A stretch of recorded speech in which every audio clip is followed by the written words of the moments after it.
Hello, my name is Shkrob. I was a MiCM student last summer. I'll be presenting my project on HLA epitope compatibility. So first I'll motivate the HLA epitope matching problem, then I'll discuss the Cox proportional hazards model, then I'll give a brief overview of the modeling procedure and the results from the example and simulated data. So the HLA antigen system encodes surface proteins that present antigens to T cells. In particular, for humans, there are the class 1 and class 2 MHC complexes. And it's been shown that these surface proteins are actually a predictor for graft failure in kidney transplants. So if a patient and a recipient, or if a donor and a recipient have different HLA proteins, there's a high risk for kidney failure, which will result in a lower mortality rate and survival at that time. In particular, we're going to look at the structural polymorphism of the HLA epitopes, and they're called eplets. So as we can see, depending on the polymorphism of these genes, we observe different structural polymorphisms between each of the HLA proteins. So the abstract is to try to introduce some sort of computational approach in survival analysis that would optimize the donor and recipient matching using the HLA epitope compatibility. In particular, we want to see and observe which eplets are most important, so we need something that is able to use sparsity and group-based estimators. And we want to actually improve the prognosis of an individual student, or not student, patient, and somehow allow them to enjoy their kidneys for longer. So the formulation of the problem is using a survival analysis framework.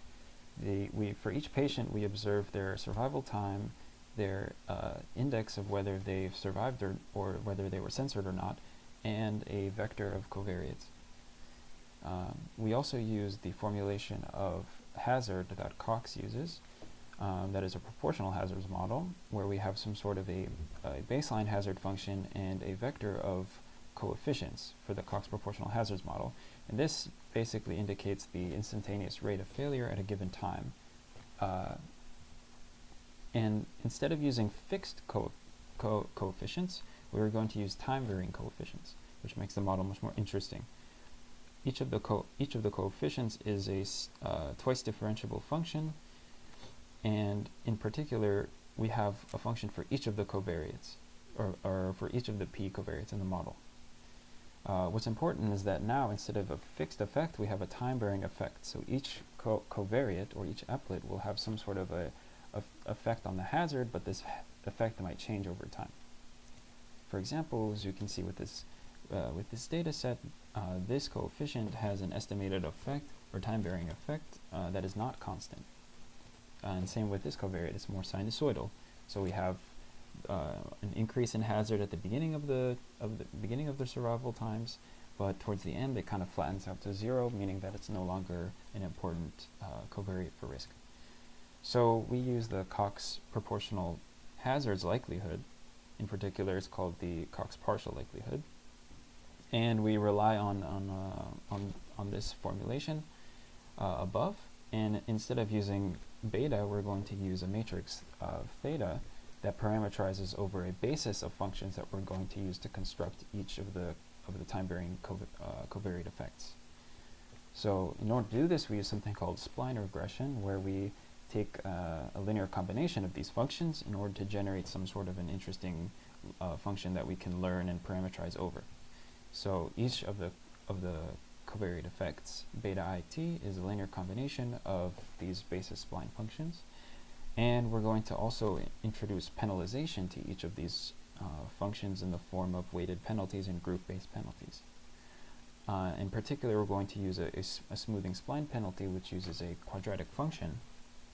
And basically, this penalizes the curvature of the model and prevents something called overfitting or random noise from appearing. So in summary, we're using a sparse penalty that encourages sparsity at the function level, meaning that functions will tend to go to zero as we increase this penalization, and a smooth penalty that encourages a smoother functional form. Rather than observing random noise, we'd rather observe something that is an average of this random noise. And the penalization that we're using is called the group lasso penalization. And for example, if we increase the penalization constant, for the smoothness penalty, we see that the function is tending to decrease a little bit. This is the learned function for just the toy example. And in order to find these basis functions, we use something called natural cubic splines taken at some sort of a number of knots. In this case, I take 5 knots, and the x-axis are the survival times that we observed in the experiment. So this can be also parametrized over, and we can take as many basis functions as we really want, but it's usually recommended that we take around 7. So we use something called a proximal gradient descent algorithm in order to find this minimal matrix theta. And this is usually used in case where you have, when you have the function that is, whose penalization term is actually non-differentiable. In our case, it is differentiable, but it works both ways. So in essence, this just finds the best theta that we can possibly find after a certain number of iterations. So in order to understand what is going on, we have 4 main parameters that we control. Lambda 1 is mainly for sparsity. Lambda 2 controls the curvature. Delta is a number of, or the degree of the backtracking step size in the previous algorithm, and T initial is the initial step size or initial learning rate for this algorithm. So if we vary lambda 1, the functions tend to get squished to 0, which is exactly what we should theoretically observe. They're becoming more sparse, so the effects are slowly going to 0. And if we vary the initial time or learning rate, we don't really see that many changes, which makes sense. It only really increases the time it takes for the algorithm to converge. Okay, so to test the power of the algorithm, I decided to simulate data from a known distribution. For survival times, we used the exponential distribution because it has a constant hazard form.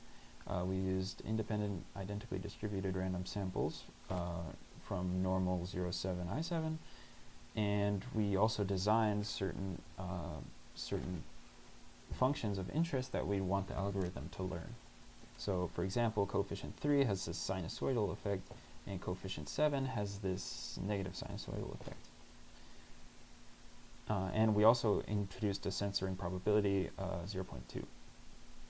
In order to generate the survival times, we used this equation here. It's a very standard way of generating survival times if you introduce this just kind of a distribution. And here are the results of our experiment. So in the middle is the covariate that has this interesting functional form over time, and the algorithm learns basically the functional form of this effect. And in the top we have 2 different constant effects, 1 and -1, and on average the algorithm also tends to observe the same function, which is really nice. And towards the end of this graph, since there are sparser amounts of data here, since more people are tending to not survive rather than survive through the whole experiment, we observe kind of a larger confidence region of function values over here than over here. And here are more examples where you can see that the function even learns to be completely 0 through the whole set of survival times, which is nice. And this is due in part because of the sparse penalization that we introduced. And a metric that we used also to analyze the effectiveness was something called the concordance index, which is basically used to, as more of like a machine learning approach, to see whether or not the hazard that you inferred is actually properly working in the data that you collected. So for each individual with a larger time point, is the hazard smaller? That's basically the question we're asking. And as you can see, the concordance index, when we vary the degrees of freedom and introduce certain bias terms, tends to be larger, which is good, meaning on average it's tending to correctly guess the hazard more frequently. So correctly selecting the degrees of freedom also increases the concordance index by a pretty significant amount. We also compared our model to something already formulated called more like a Newton-Raphson approach. And while the Newton-Raphson approach is very efficient, it's also incredibly costly because you have to invert matrices. and we compared the mean squared error of our results to the Newton-Raphson method's results, and observed very similar values in mean squared errors on average for each of the simulations, which is good, which verifies that our method is as optimal and less costly. In the future, we probably want to instead use something called stochastic gradient descent, where we take stochastic samples of our data and minimize the objective function relative to these stochastic samples. And more work would probably be to actually experiment on the data set itself. Unfortunately, due to circumstances, it's pretty difficult to do so. But we could also vary the actual algorithm that we use, or the approach entirely using something called marginal structural models, and inform somehow risk through these models instead of the survival analysis model. Thank you.